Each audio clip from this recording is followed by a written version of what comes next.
Usapang masinsinan. Magandang araw po. Kape at pandasal na po tayo. Ito po si Cardinal Chito Tagle.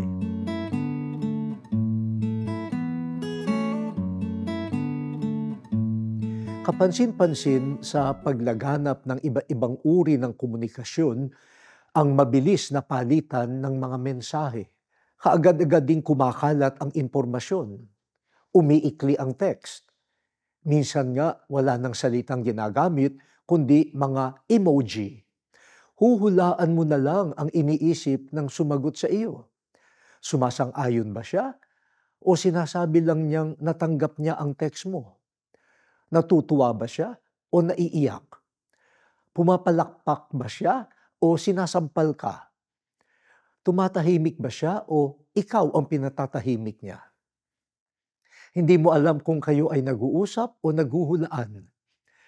Nagiging mababaw ba ang komunikasyon?